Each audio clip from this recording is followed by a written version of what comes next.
So welcome everyone once more to this beautiful gathering of Sangha, of community, coming together to practice. A very, very warm and heartfelt welcome from me. And as I can see in the chat, many greetings and warmth flowing between you all, between the different people in the community around the world. Lots of different spots around this planet, like glimmering lights in a night sky dispersed around this beautiful, precious planet, coming together to bring a sense of connection and of compassion and wisdom to our own experience and to the world. So I'm very glad to be here in Dorset, at home, and to be here with you. Those of you who don't know me, I'm one of the teachers that offer these sessions every once in a while. And as people have been commenting in the chat, it's a while. The last session I offered was in October. So it's been a while, and it's really been so precious and beautiful to be here with you this week so far, to explore these teachings and these practices together.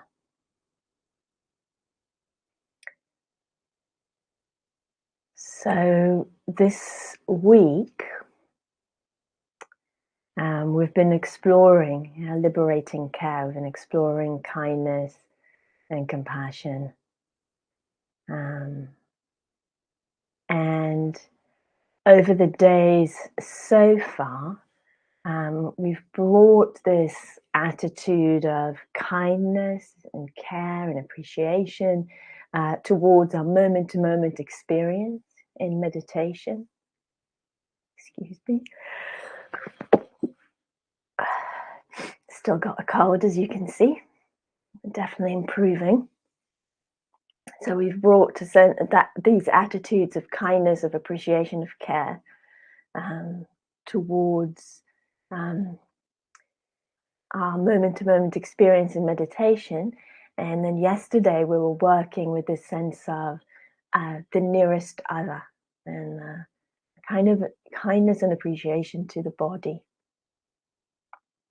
And it can be worthwhile to begin our reflection today with just pausing and checking in with ourselves. When we did those practices, how did they impact our experience? When we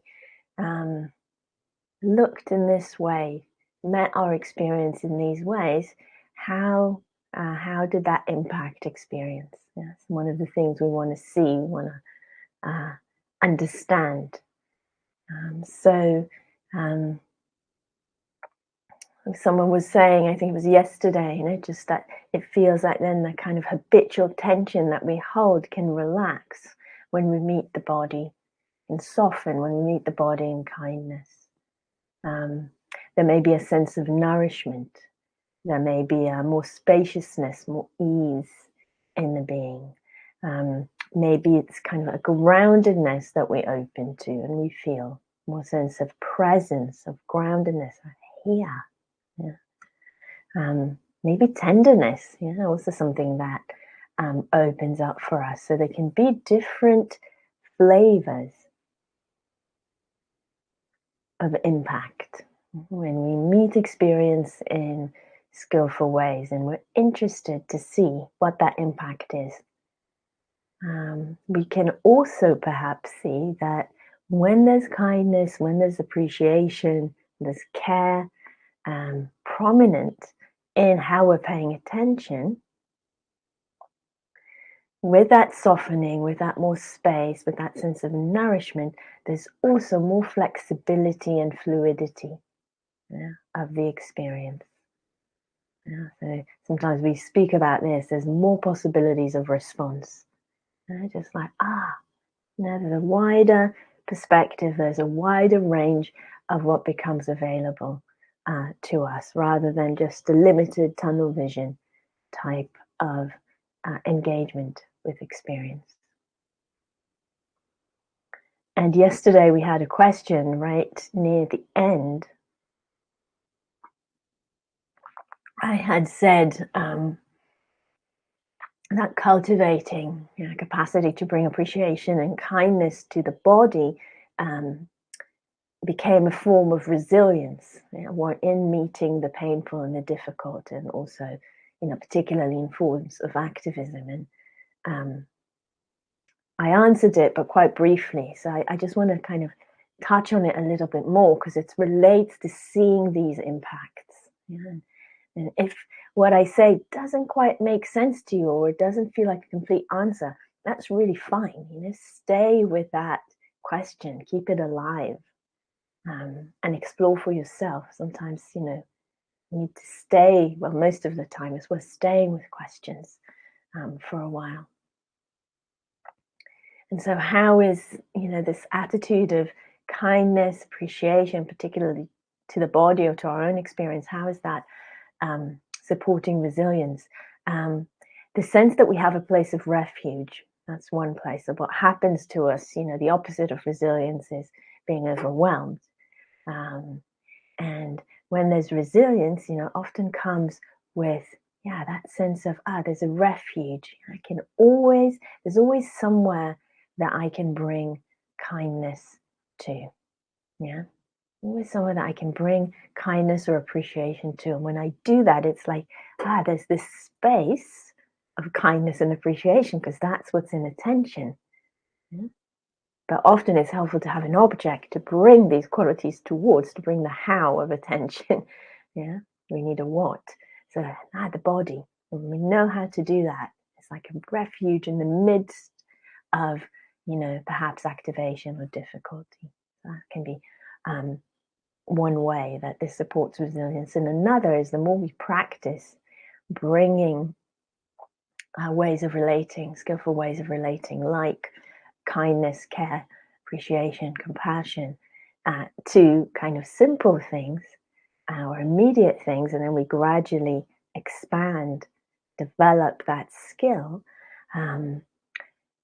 then the more natural they become. They just arise more naturally, more spontaneously, but also they're more accessible. We can call on them more. And this is all, really, really connected, related to resilience. That sense of possibility, that sense of agency, that sense of there's something I can do. And then, these ways of relating that we can call on, that bring nourishment, spaciousness, groundedness, tenderness that's not overwhelmed. So there's all of this available to us. So I hope that makes more sense. I really wanted to spend some time on that question, because it feels very important to me, and I think also quite a lot of you in the chat were enthusiastic about it. As we're cultivating these, wholesome attitudes, we're also cultivating more sensitivity, more responsiveness. And that's to do with that flexibility and fluidity that we're cultivating. So when we're, defensive, we're often quite rigid. When there's suffering, there's often quite a lot of rigidity. And so the opposite qualities will bring the opposite of suffering, bring well-being, more sensitivity, more fluidity, more flexibility, more responsiveness, possibilities of response. And so I've used this word nourishment a few times. When a well-nourished heart encounters suffering, so when there's resource and resilience in the heart and mind, or we know that we can call on resources, so when a well-nourished heart, mind encounters suffering, compassion naturally arises. It blossoms from that meeting with the painful. It's a natural response that arises there. And sometimes I like to use the word tenderness or deep tenderness. um, here, because sometimes compassion feels too big for us, or we have a lot of ideas around it, but that experience of tenderness, we can relate to in a more simple way. Just feeling moved, just feeling touched, just feeling caring, towards something or someone. And so today, I want to go more into this aspect. The meeting of the painful or the difficult. We'll still do it quite mildly. Um, Not going to kind of go right into the deep end, because it's, as you can see, it's really helpful to build, these practices. Not to just try and be somewhere that we're not, but actually to build gradually and to get to understand the mechanism as we do this. This is where the wisdom is being cultivated. So I'm going to invite us to go more into a sense of self-care, and we can say self-compassion or self-kindness. This is a really essential ingredient of awakening and of a free life, is the capacity to bring the care here, to know how to do that. Also really related to resilience. If I can bring it in here, then that supports my resources and my capacity to not get overwhelmed. And to make these resources of care, of kindness, of tenderness more available. And that supports the movement of moving out and in. There's always somewhere we can bring care and kindness and compassion, and we kind of are cultivating the capacity to have intentionality around that, but to bring it to all directions. If we think about how this is presented in the teachings, developing the capacity to bring care and kindness to all beings in all directions. And all beings include, this being, whoever this being is for each of you, ourselves. It's quite an important place to practice with. And like yesterday and the day before, emphasizing practicing in accordance with what is appropriate for you, and really listening and tuning into this practice as a movement of kindness and compassion in the world. That's the most important part.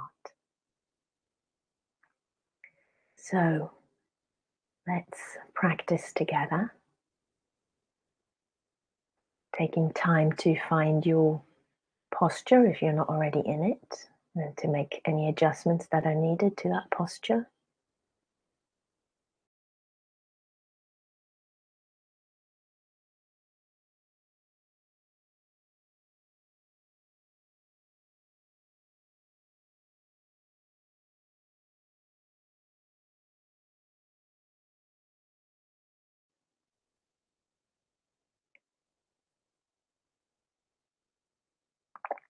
And as you're doing this, attitude of kindness already present.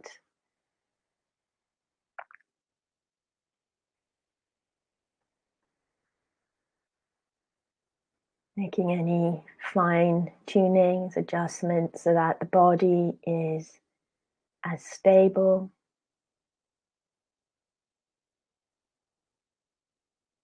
supported and balanced as possible.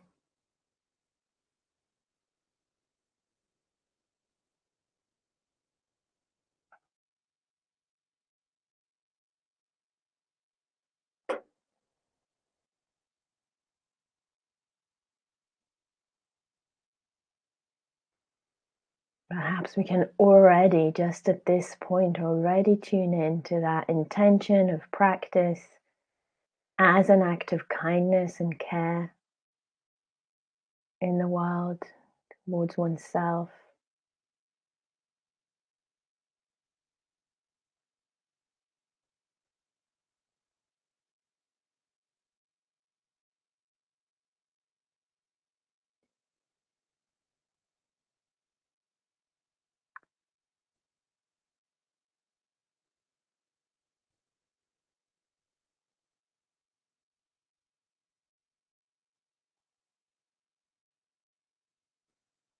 Inviting the awareness to the sensations of contact, to further ground and gather it in the body.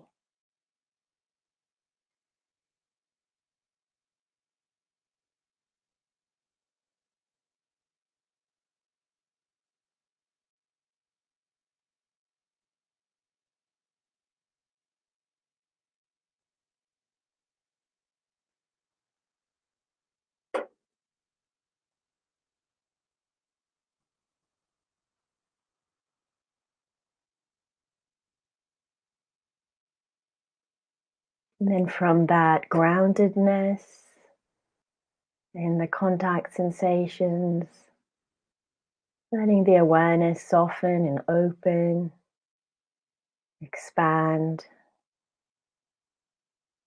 through the whole body to the whole body.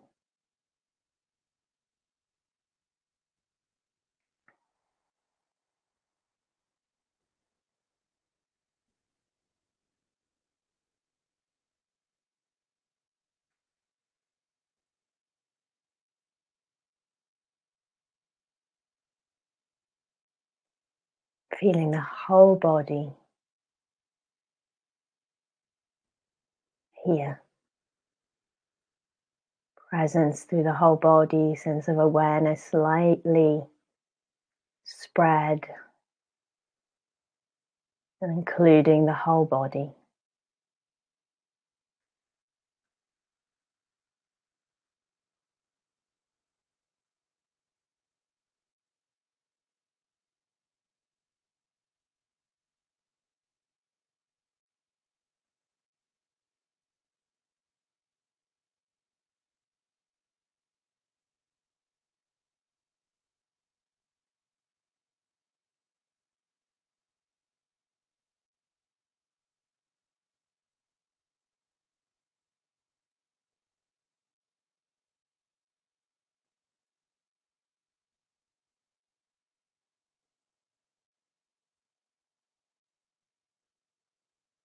And so taking in this kind of whole bodily life, or if it's easier for you, then through the body, the hearing life, the sounds and the knowing of sounds.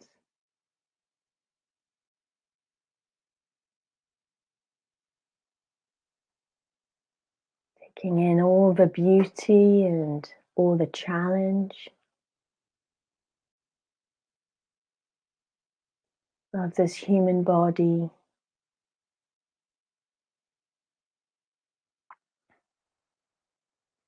meeting it or intending to meet it with tenderness, wholeness of it.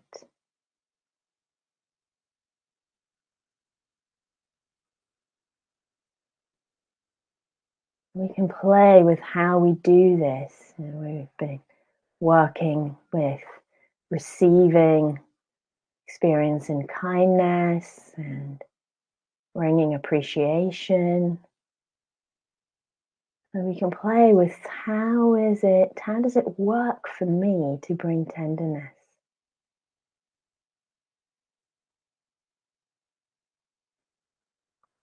So maybe that, it's a receptive tenderness, receiving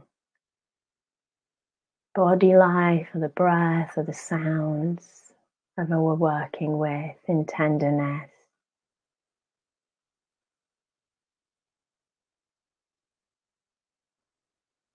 It may be that we're emphasizing this attitude of tenderness as we perceive the experience of this moment.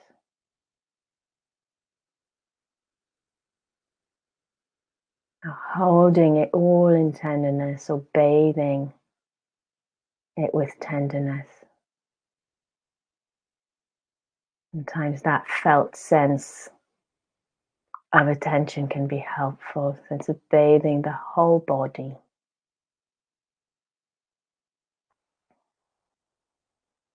in tenderness, or the whole soundscape if we're working with sound in tenderness.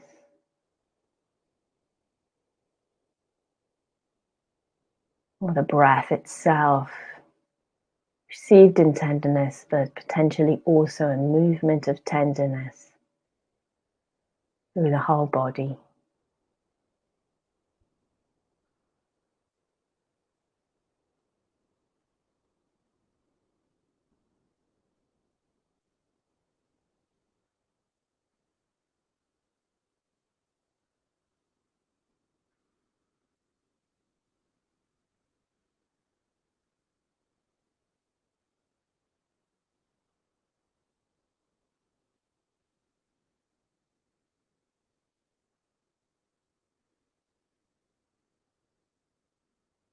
So this will be our practice, very gently exploring.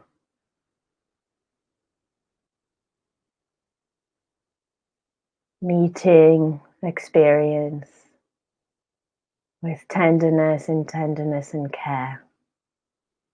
Exploring for yourself if it's a more receptive mode, and maybe more, slightly more kind of active or engaged mode.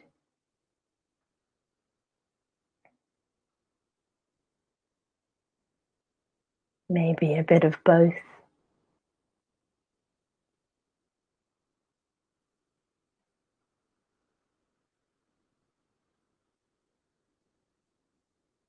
Bathing experience through the body, hearing in tenderness.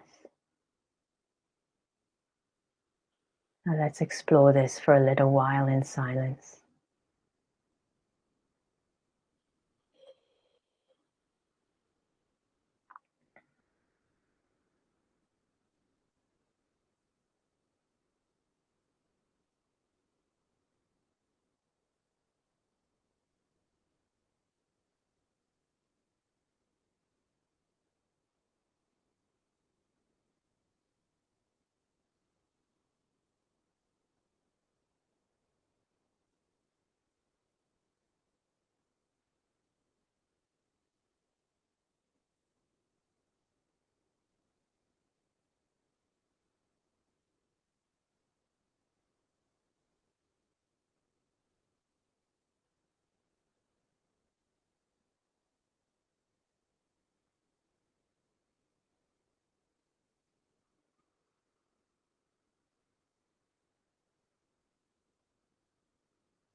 So once more in this moment, noticing what you notice with tenderness, with care, what's unfolding in this moment of experience. Inviting attention, awareness to the body, this whole body. And holding it in tenderness as you contemplate everything that this body has known over its life and everything that it's yet to know. Can all of it be held in compassion and tenderness? Same with the hearing and the sounds, all the sounds that have appeared and disappeared, all the sounds that will appear. Having a sense of that vastness over time and the immediacy of now. And bathing it all in compassion and tenderness and care. All of it worthy. Being met with care, being met with tenderness. Sometimes it can be helpful using this image of being bathed in tenderness to feel that flowing over and through the body, maybe flowing from somewhere in our face or the top of the head, flowing down and bathing, showering whole space of the body with tenderness.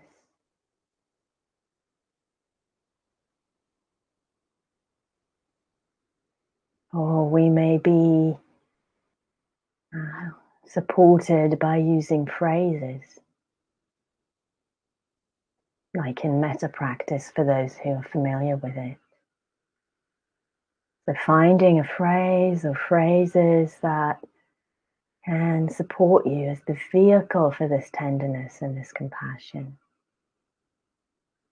Maybe as simple as, may I be safe.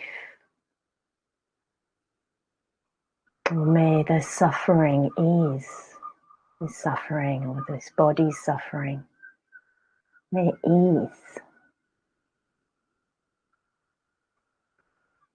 Or one last possibility, may I be held in compassion and tenderness. May I feel held in compassion and tenderness.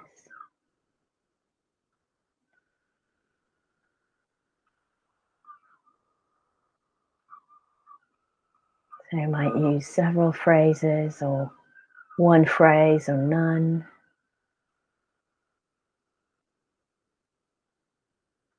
Continuing to explore what keeps this, what supports this tenderness and care to be there, to be accessible to us as we practice. Let's continue to explore that.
whatever is unfolding in experience in this moment, can it be met and held and bathed in tenderness and care? As our practice again and again, bathing the whole body, whole soundscape in care and tenderness, the whole range of experience, all of it held in tenderness, bathed in tenderness, met with tenderness. Using images or words or phrases, whatever is helpful to support us in the practice.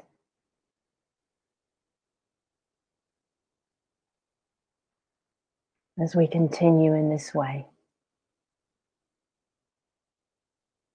the last 4 or 5 minutes.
whatever's unfolding in experience, bathed in tenderness. The whole of the body bathed and held and filled with care and tenderness.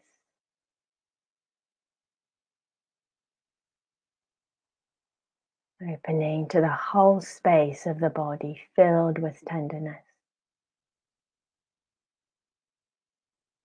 Waves of tenderness washing over you and within you.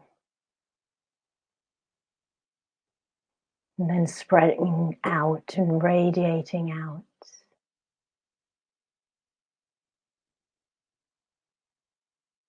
To everyone else practicing in this space at this time. May we all be held in compassion and tenderness. To all beings in this whole world. May we all be safe. May our suffering ease.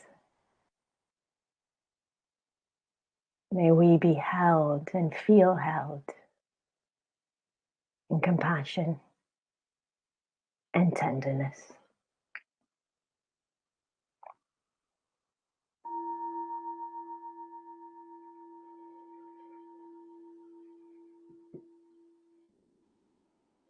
Letting the sound of the bell carry those waves of tenderness between us and to the whole world.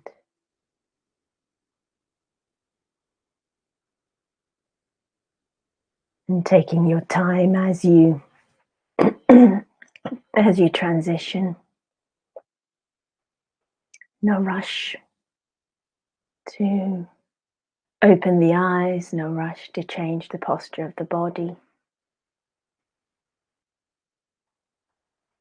In a moment or a few moments, we will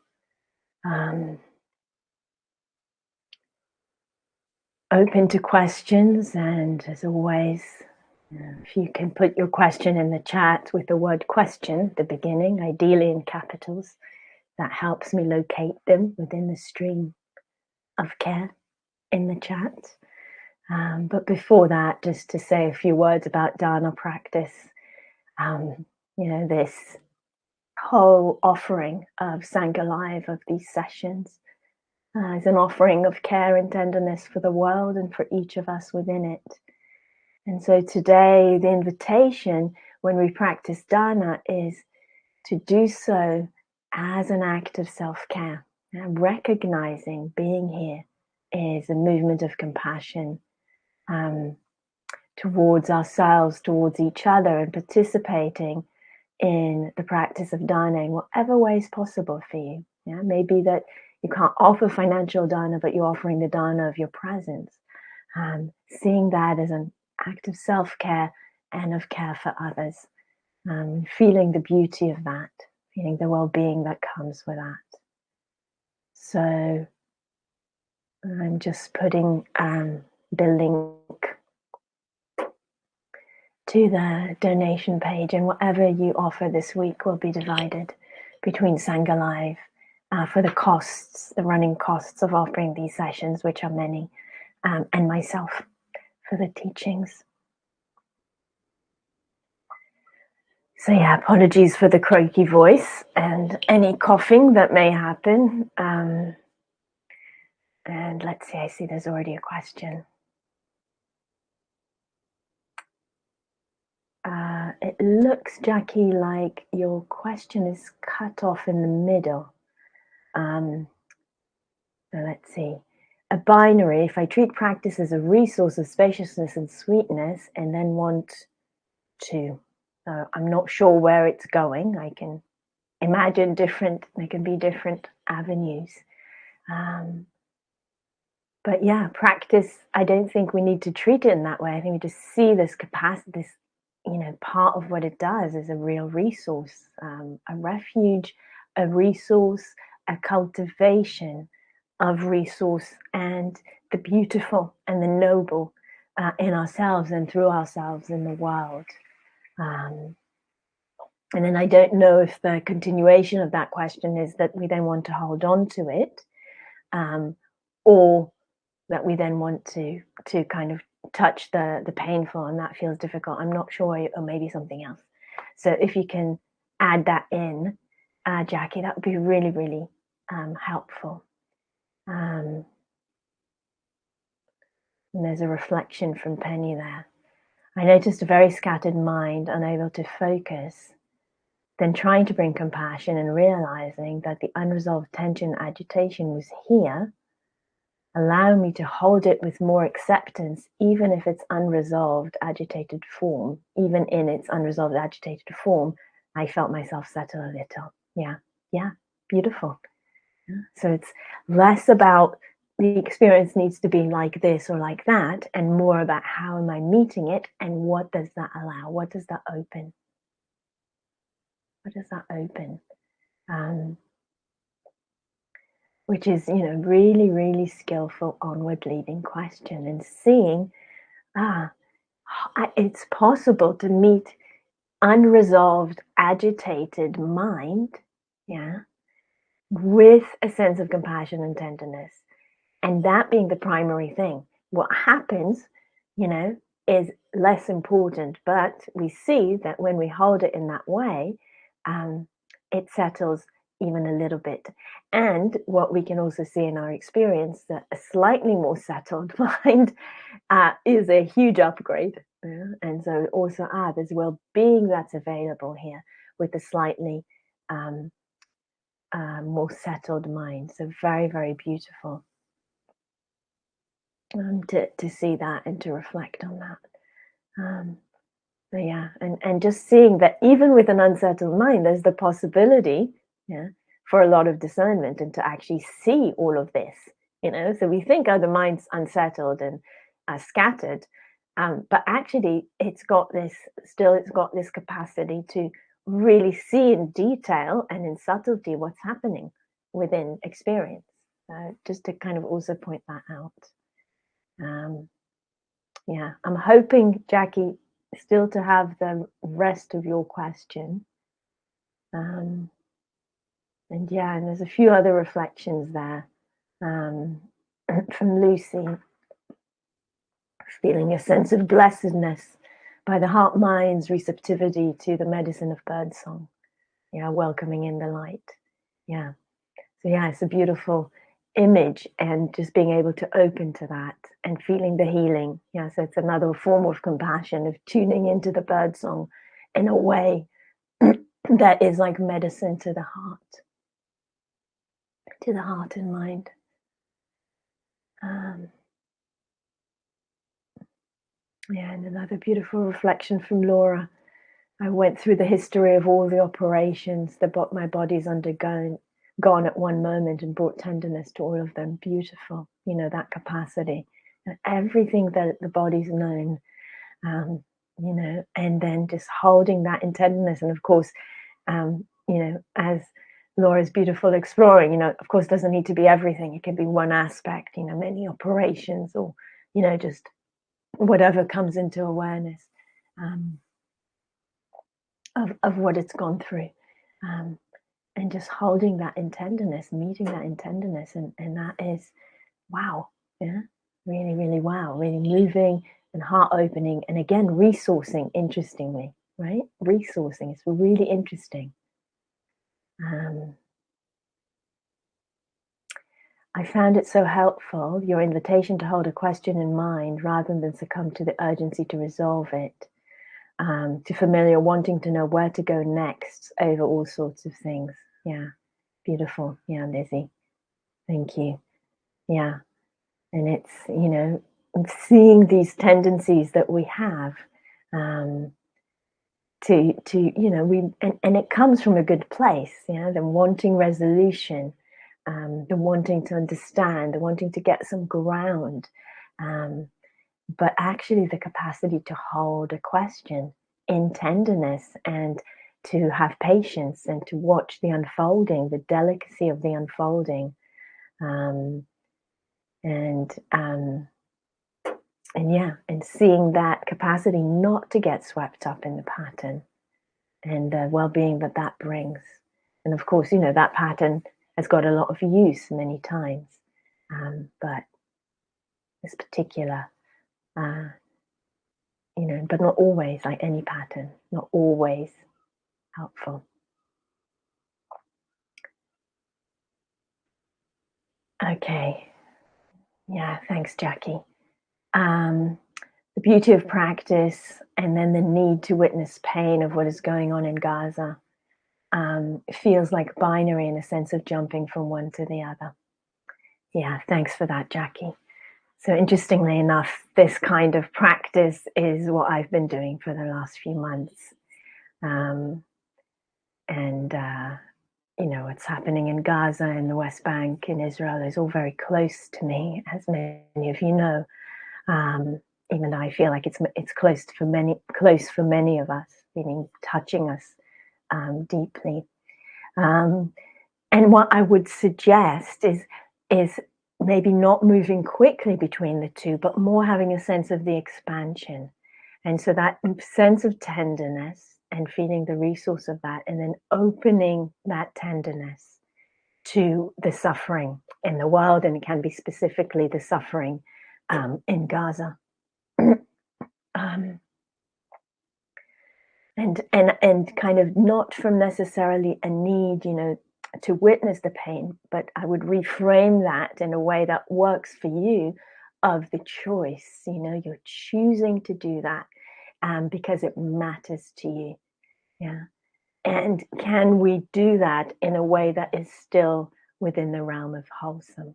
Yeah, and that's what compassion really opens up for us. So, you know, I spent the whole month of November on retreat doing this kind of practice, and especially what we're doing at the end today, that opening out. And I would suggest sometimes doing it much earlier than we were doing here in the practice, and it's what we're going to unfold the next days, of like the capacity to create this space of tenderness and compassion, and then to open it out. Also seeing that that's one form of meeting the pain and the suffering, the acute suffering, and then another form would be to act in some way. And I know this particular situation brings a lot of sense of helplessness, but then also seeing that resourcing of our own system and meeting the pain that comes up within us, with compassion and tenderness, is part of that whole movement. And then the capacity to act really grows. And of course, you know, I'm saying that, and I'm always aware when I say that I've been practicing for 30 years.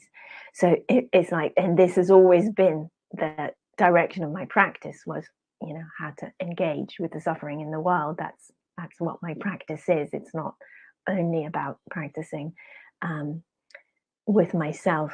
And so, you know, just feeling the benefits of that at the moment, you know, in the last few months, and really encouraging you, Jackie, to work with that and to see that movement, that it's the same movement, the self-care, the tenderness, holding the pain within yourself, and then that resourcing you to expand and to open. And it's as if you're kind of spreading this blanket of compassion around the world. It's very, very meaningful and significant. And so I hope that that is supportive for you. And please let me know if you want more detail on this. I see Joss also referring to Gaza. Bringing alive a much closer tenderness for the people of Gaza and all those who are suffering from human violence. I wept many tears for them and held them in tenderness and compassion, but it still feels so heartbreaking that these conflicts continue. How do you manage to stay compassionate in the face of continued conflict? Yes, it's another wonderful question and a really important one. And this is part of why the self-compassion is so important. And the and equanimity, you know, and kind of when we go really big and wide, part of what we're opening to with the compassion is also a sense of equanimity, a sense of the vastness of the human experience. And that becomes a kind of resting place for us. And so, how do I personally stay compassionate? It's like, what other choice have we got? I kind of sometimes ask it that way. We can see what non-compassion does in the world, right?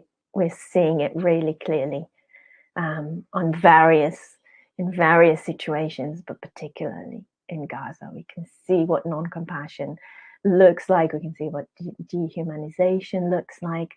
And can we actually take seeing that immense suffering and the understanding that we have of what leads to it as further commitment to work with it, both internally, this, and in the world.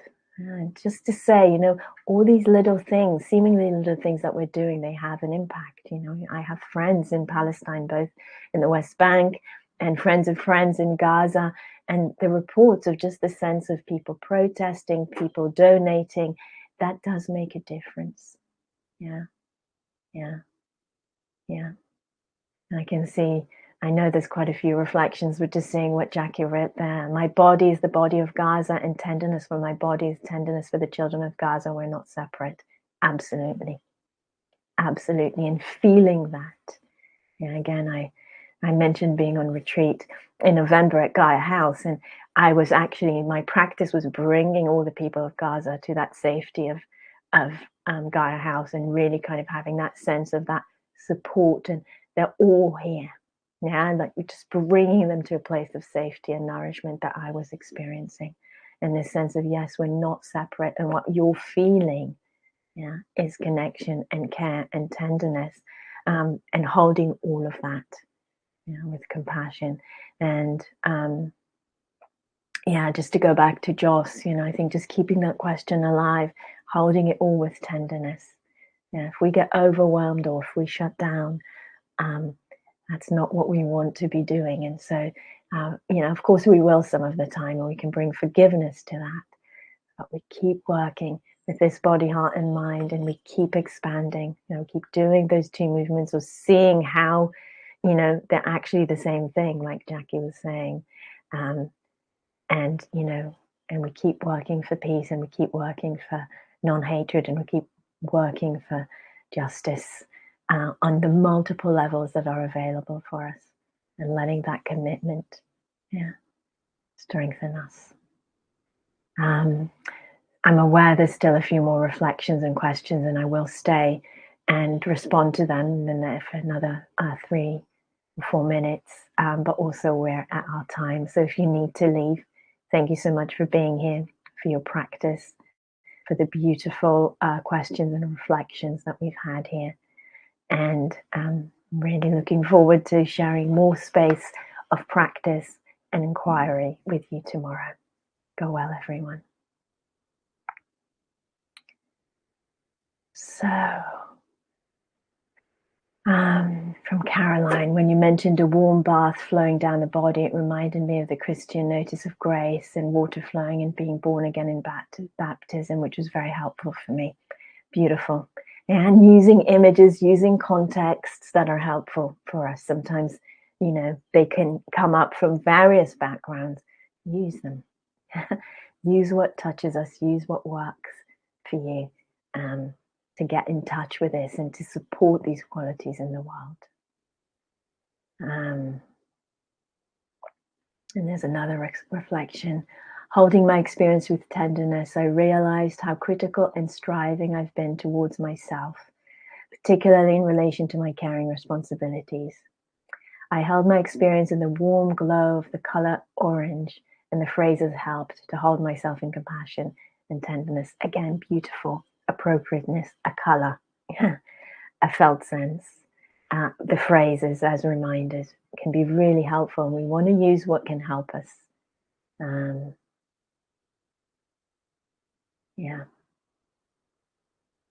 here's a question from Rivka. How to bridge the mantras, compassion words, and some inner doubt in them. So it depends what the inner doubt is.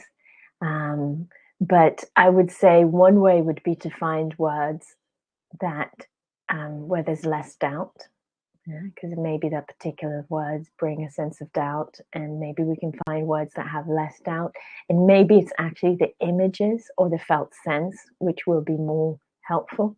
So do a little bit of exploration with that. What brings a sense of compassion and tenderness closer for you? Whether it's words or maybe it's a felt sense or an image. Like Tanya's writing the color orange. Yeah. Or being a sense of a warm bath, or the sense of just tenderness flowing down. So I would say take that question, explore it a little bit. Don't try to fight the doubt or to convince yourself, but actually to see, okay, what can bring this sense of tenderness and compassion more to the fore, support it. There's one more reflection from Kaz. It's a wake-up call to acknowledge the pain of hate, of non-compassion in myself when it arises. As you say, forgiveness and acceptance of grief. Yeah, absolutely, Kaz.